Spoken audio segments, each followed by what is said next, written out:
సాధారణంగా భర్త యుద్ధానికి వెళ్తే వద్దని వారించే భార్యలు ఉంటారు. ఇంకొంతమంది భర్త క్షేమంగా తిరిగి రావాలని ఆ భగవంతుణ్ణి ప్రార్థిస్తూ ఉంటారు.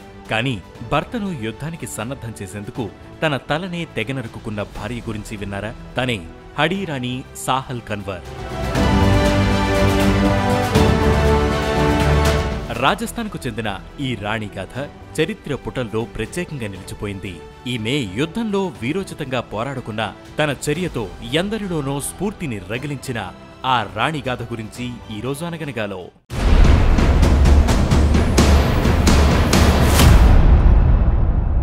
ఔరంగజేబు దేశవ్యాప్తంగా దండయాత్రలు చేస్తూ రాజ్యాలను తన వశం చేసుకుంటున్న కాలమది. రాజస్థాన్ రాజులు మొఘల్స్ పై తిరుగుబాటు ప్రకటించారు. కిషన్గఢ్ రాజు మాన్సింగ్ రాజ్యంపై దాడి చేసేందుకు ఔరంగజేబ్ సన్నాహాలు కూడా మొదలుపెట్టాడు. ఆ టైంలో మేవార్ రాజు రాజాసింగ్ మాన్సింగ్ కు మద్దతుగా నిలిచాడు. ఔరంగజేబ్ సేనలను కిషన్గఢ్ చేరకుండా అడ్డుకోవాలని సేనలను ఆదేశించాడు. ఆ బాధ్యతను అతని సేనాధిపతి సర్దార్ రతన్ సింగ్ చౌడవత్ కు అప్పగించాడు.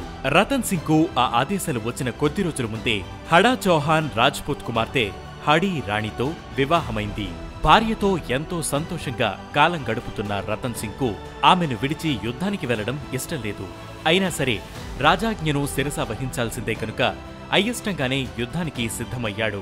దీంతో యుద్ధానికి వెళ్లే ముందు భార్య గుర్తుగా ఏమైనా వస్తువులను తీసుకువెళ్లాలని భావించాడు. అదే మాటను ఓ సైనికుడికి చెప్పి హడీ రాణికి కబురు పంపించాడు.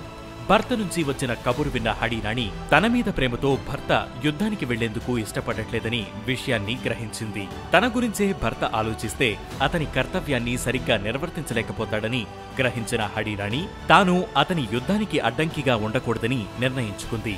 ఈ క్రమంలో తన తలను తెగనరుకుని ఆ తలనే భర్తకు జ్ఞాపికగా పంపించింది. ఓ పళ్ళెంలో తన భార్య తలతో సేవకుడు రావడం చూసి రతన్ సింగ్ కుప్పకూలిపోయాడు. ఆ సేవకుడు చెప్పినదంతా విన్న రతన్ సింగ్ దుఃఖంతో కుమిలిపోయాడు. ఆ బాధను దిగమింగుకుని భార్య కోసం యుద్ధానికి సిద్ధమయ్యాడు. ఆమె తలను భుజానికి కట్టుకుని కథన రంగంలోకి దూసుకు వెళ్లాడు. ఆ యుద్ధంలో మొఘల్ సేనలపై రతన్ సింగ్ వీరోచితంగా పోరాడి విజయం సాధించాడు. హడీ రాణి త్యాగం ఆ తర్వాత తరాల్లోనూ ఎంతో మందికి స్ఫూర్తిగా నిలిచింది.